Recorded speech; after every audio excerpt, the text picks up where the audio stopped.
مع الكرة ياسر، يرجع ياسر من جديد. ادي هنا اللمسة عند روبن نيفيز، يلعب العرضة حلوة.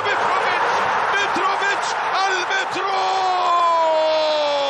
السفاح الصربي يحضر بالهدف الاول في ظهوره الاول برأسيته المعتادة. المترو وصل يا رجالة، المترو وصل يا رجالة.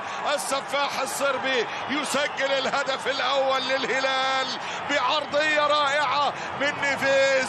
المترو وصل يا رجالة، وصل متروفيتش 1-0 في الدقيقة 42. 1-0 هدف عن طريق ألكسندر متروفيتش بكرة عرضية. دائما وأبدا ما تكون رأسه هي كلمة السر عشان يفرح جمهور الهلال، عشان يطمن جمهور الهلال. المترو برأسه كما عودهم هناك في البريمير ليج، هنا في الروشن ليج يتقدم بالهدف الأول ألكسندر متروفيتش. يا عيني يا عيني، عرضية متقنة من روبن نيفيز وألكسندر متروفيتش في أول مبارياته مع الهلال في دوري روشن يسجل الهدف. ياسر الشهراني اللي واقف بره منطقة الجزاء، لكن على الجانب الأيسر سالم ومورييرا. مورييرا وسالم بيتقدم، سالم يسجل الثاني، سالم يسجل الثاني، سالم ويروح يحتفل مع الجماهير الهلالية. الهلال يتقدم بالهدف الثاني على الرايت 2-0 في الدقيقة 55 من علامة الجزاء.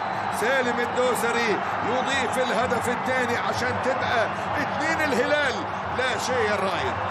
2-0 ورايح يحتفل مع الجماهير الهلالية هنا في أرضية الملعب. 2-0 يركن الكرة في نص المرمى، يروح كده للزاوية اليمنى حارس المرمى مورييرا، ولكن ينجح سالم في خطف الهدف الثاني. 2 الهلال لا شيء الرائد. الرائد مقدم مباراة هجومية ممتازة، ولكن على المستوى الدفاعي هو الآخر. الدفاع الريداوي ليس في أفضل حاله، ولكن ينجح هنا سالم في تسجيل الهدف الثاني من علامة جحفلي اللي بيتقدم على يمينه سعود عبد الحميد، لكن يلعب الكرة عند مالكوم مع الكرة البرازيلي. مالكوم مر مالكوم وسع لنفسه مالكوم، وهنا التسديدة والهدف الثالث. الهدف الثالث مكتوبة لك يا سالم، مكتوبة لك يا سالم. الحكم بيدي إتاحة فرصة وسالم يسجل الهدف الثالث في الدقيقة 69. سالم الدوسري يضيف الهدف الثالث 3-0 لمصلحة الهلال. يا سلام يا سلام، قلت لك في أغسطس المواجهة الوحيدة 5-0، وهنا في أغسطس ثاني مواجهة 3-0. سلامات لمالكوم. وشوف الكرة، وشوف يا أخي الكرة لما تحب لعيب، شوف الكرة لما تبقى عايزة لعيب، شوف الكرة لما تبقى بتقول للعيب حظك معايا أنا. شوف هنا مالكوم، مر مالكوم، عدى مالكوم وشاط مالكوم، سقط، جت لسالم اللي سدد، جت في قدم عمر جونزاليس وسكنت على يمين حارس المرمى مورييرا. والرسالة واضحة، بختك عندي أنا يا سالم.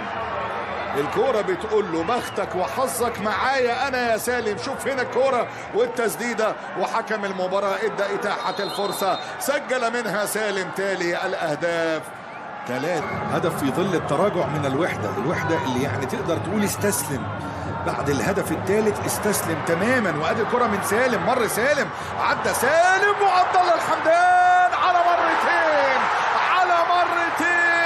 الحمدان يسجل الرابع عبد الله الحمدان، مستحقة للهلال ومستحقة للحمدان. الأولى تألق فيها مورييرا والثانية الحمدان جابها. 4-0 وعبد الله الحمدان يسجل الهدف الرابع لمصلحة نادي الهلال. 4-0 عبد الله الحمدان. شوف الكرة من سالم الدوسري والعمل الرائع اللي موجود. شوف مالكوم اللي مالكوم ومرر الكرة عند سالم الدوسري اللي وسع لنفسه سالم ومرر ولعب الكرة. هنا التسديدة الأولى والتصدي، ثم العودة بعد ذلك والهدف الرابع بإمضاء عبد الله الحمدان. 4-0. هنا اللقطة والمحاولة والتسديدة اللي سكنت في الشباك عشان تبقى النتيجة 4-0. عبد الله الحمدان تمركز رائع، اللي كان سجل هدف التعادل للهلال امام الفيحة في الجولة